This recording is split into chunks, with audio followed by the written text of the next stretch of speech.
A play was written many years ago in memory of a long-dead Egyptian king. 2 young women were chosen to play the leading roles.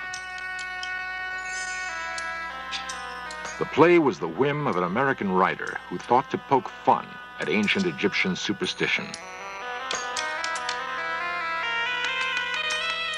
Legend had it that the priests of Egypt cursed their dead king to wander aimlessly through eternity. They did this by forbidding anyone to speak his name. We call out the name, Akhenaten. That night, both women had eerie dreams about the cursed king, Akhenaten. One, that she was struck across the face. In the morning, she was nearly blind. Coincidence? Or was there another force involved? A curse working its evil way after nearly 4,000 years.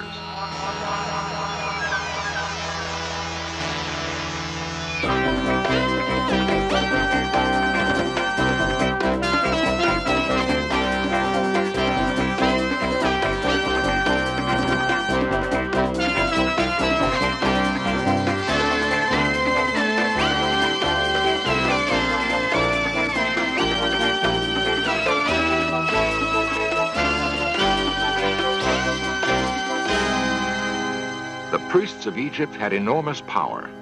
Not even the Pharaoh was immune from their vengeance.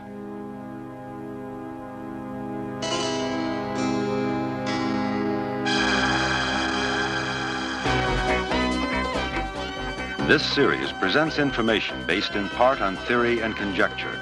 The producer's purpose is to suggest some possible explanations, but not necessarily the only ones, to the mysteries we will examine.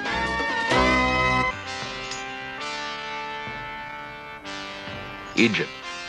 It was already a great nation 3,000 years before Christ was born.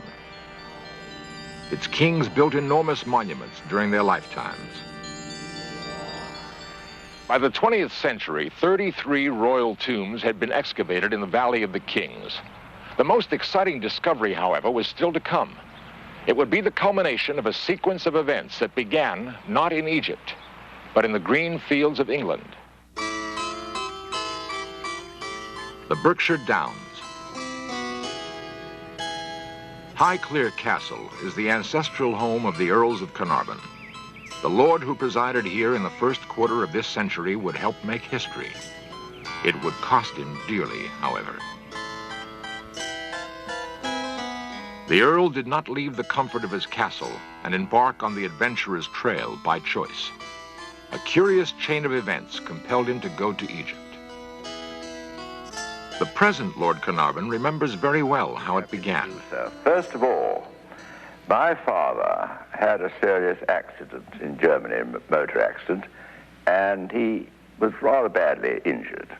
He also suffered from rather weak lungs, so his doctors said to him, doesn't matter where you go, but you must go to a dry, warm climate every year from now on in the winter months.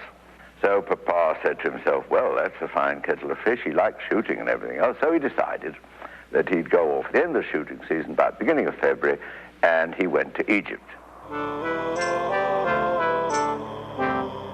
The rhythm of life along the Nile was a radical change for the Earl.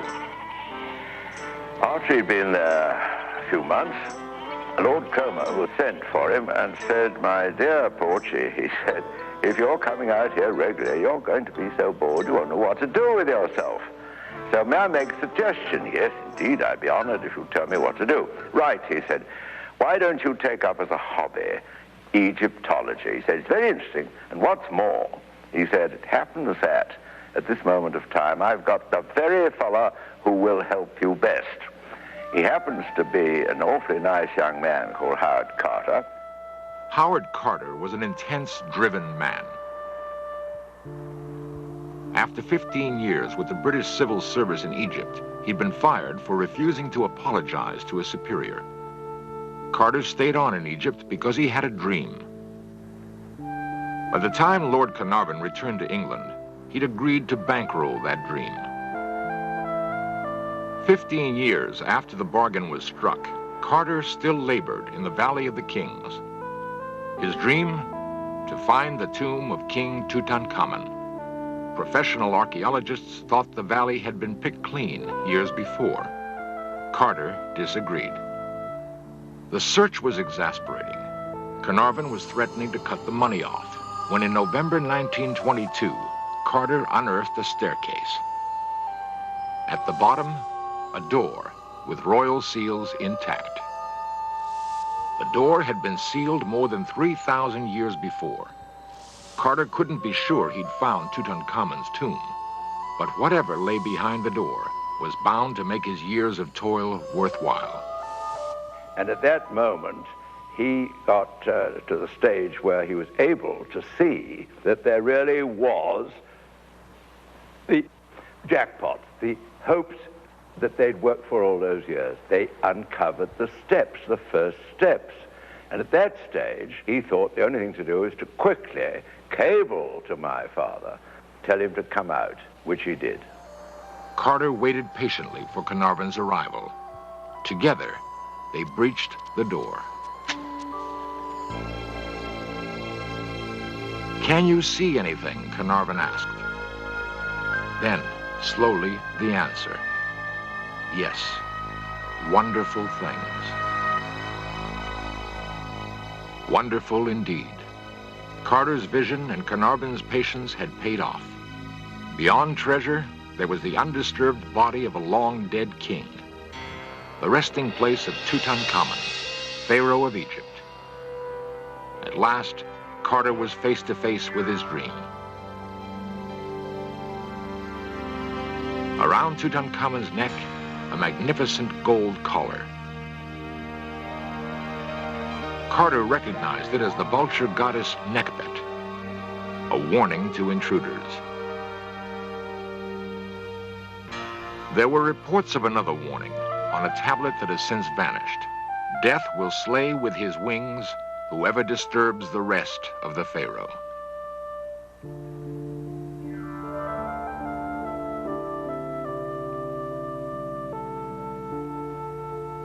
There was little time to worry about curses. Ahead lay the enormous task of cataloging the treasure. Carter and Carnarvon were apparently not the first to enter the tomb after it was sealed.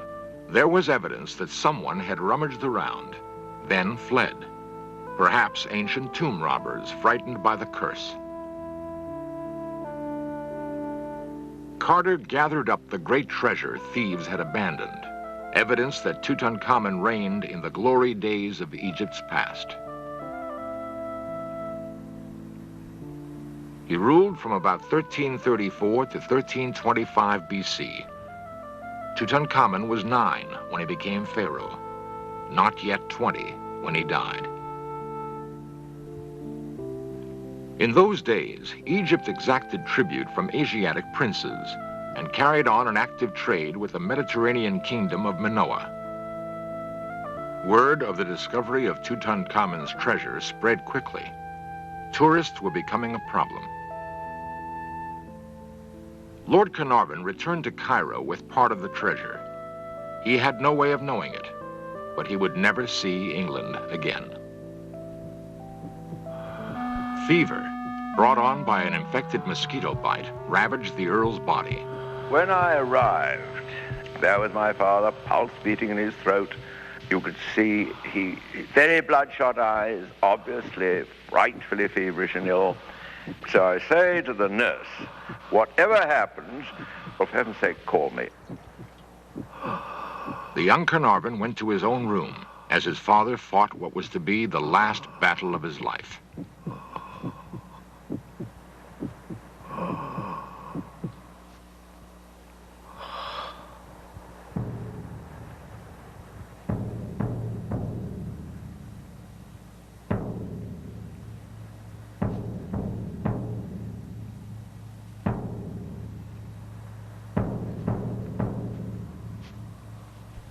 Sure as fate, about 5 to 2, the good lady is shaking me awake, and she said, "Your father's drawn his last breath.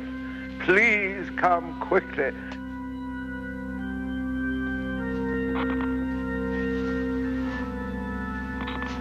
Something was wrong with the lights, and young Carnarvon needed a flashlight to find his way to the Earl's bedside.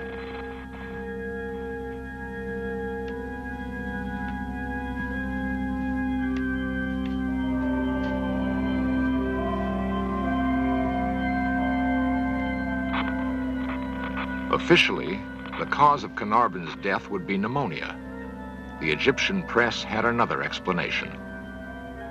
Your father disturbed the remains of King Tutankhamun.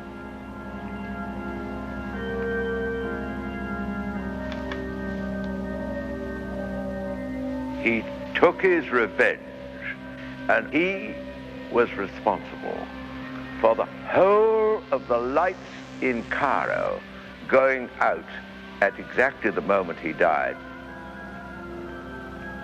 Lord Carnarvon was only the first of many who would die shortly after visiting the tomb of Tutankhamun.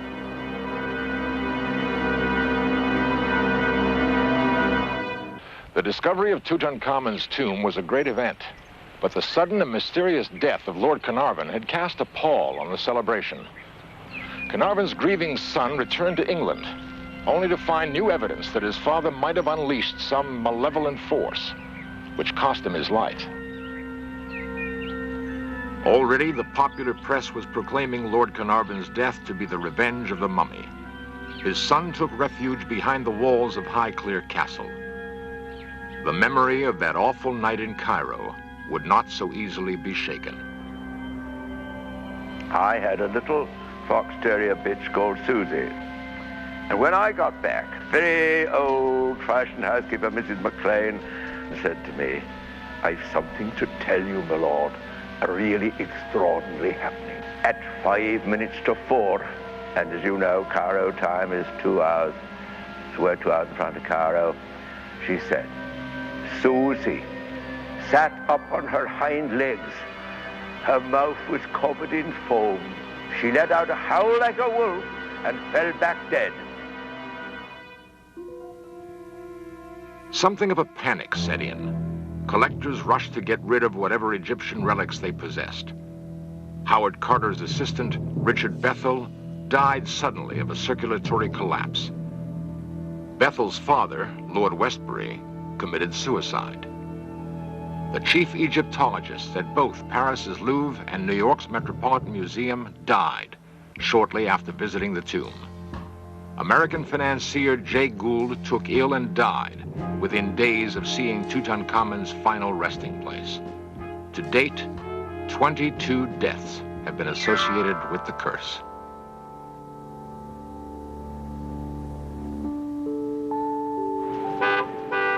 Oxford University became the center for an exhaustive study of the relics removed from Tutankhamun's tomb, and for an investigation of the curse many now believed was real.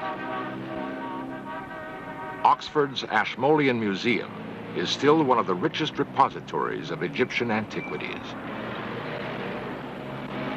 Historian Henry Lincoln is a frequent visitor. It's very easy with our 20th century skeptical, materialistic minds to dismiss the curse of the pharaohs as absolute rubbish. Well, it is just that, absolute rubbish.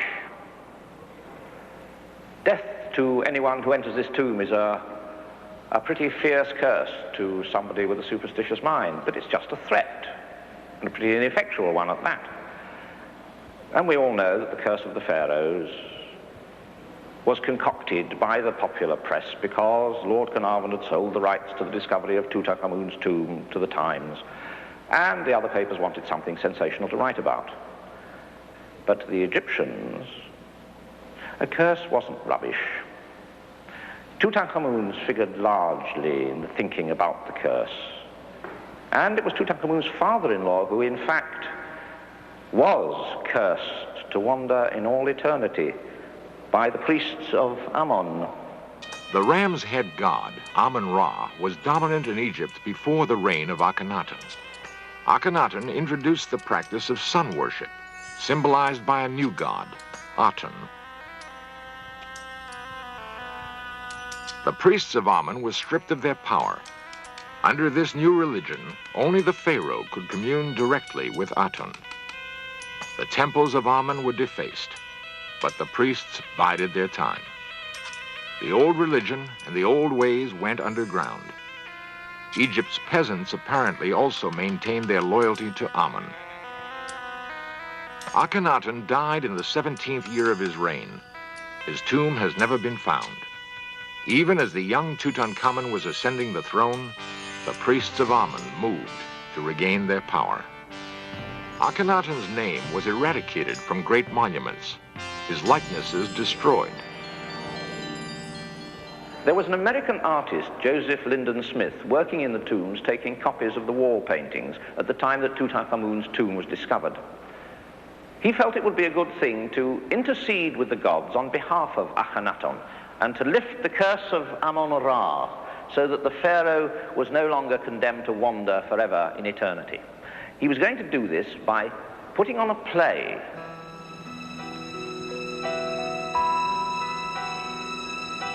The ruler is born like the atom and will endure for eternity if only we speak his name. We call out the name Akhenaten. Akhenaten, Akhenaten, Akhenaten, Akhenaten, Akhenaten, Akhenaten. We call out the name Akhenaten. At the final dress rehearsal, something unheard of happened. At the moment when Akhenaten's own prayer was being spoken, a colossal hailstorm began. To the Egyptian helpers who were there for the play, it was as if the gods were throwing stones at them. The rehearsal had to be abandoned. The two women who were playing Akhenaten and his mother, both that night had the same dream. Each dreamt that she was standing in a temple dedicated to Amun-Ra, and the statue of the god came to life and struck them. But for each woman there was one small difference in the dream. One of the women was struck across the stomach and the other across the face.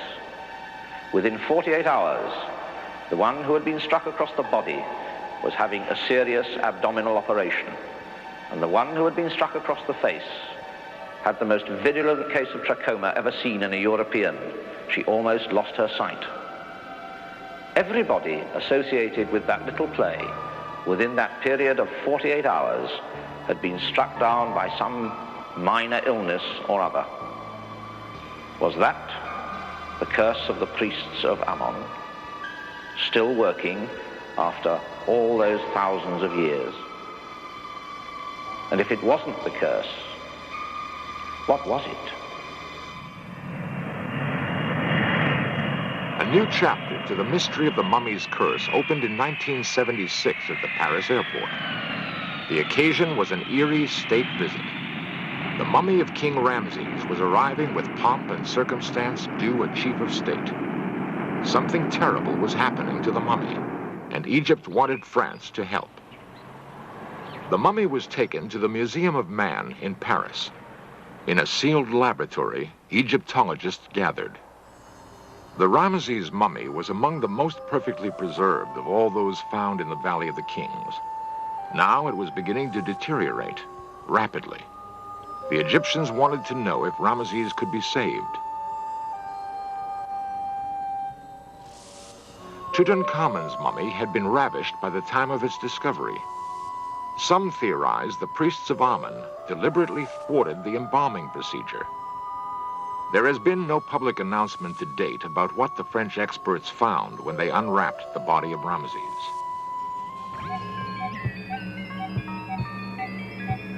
The speculation has been that a dangerous bacteria, perhaps dormant for thousands of years, is now alive and at work on the mummy. Egypt's priests knew something of biology. Perhaps they knew more than modern men imagine. In the tomb of Tutankhamun were many wonderful vessels of gold and alabaster. They were apparently designed to hold precious liquids and rare unguents. If they contained something else, something lethal, the secret died with the last priest of Amun-Ra.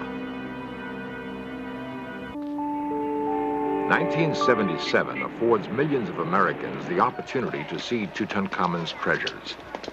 They are on special loan from the Egyptian government and will tour museums in Washington, D.C., Chicago, New Orleans, Los Angeles, Seattle, and New York.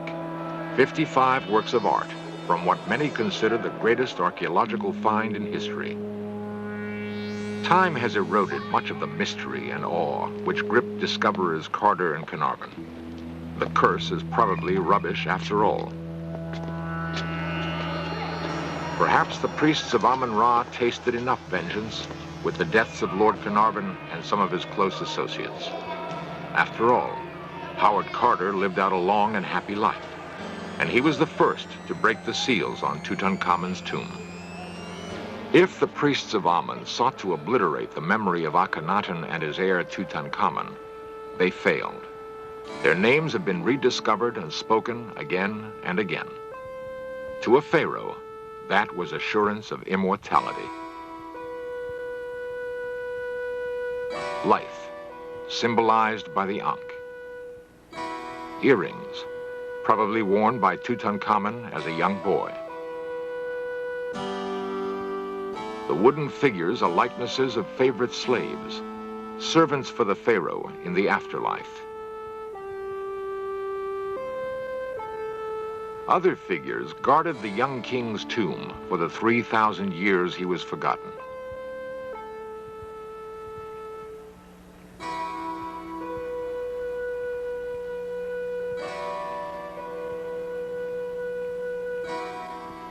If we believe the curse, we must believe something else. We must believe that in the end, Tutankhamun triumphed over the priests of Amun.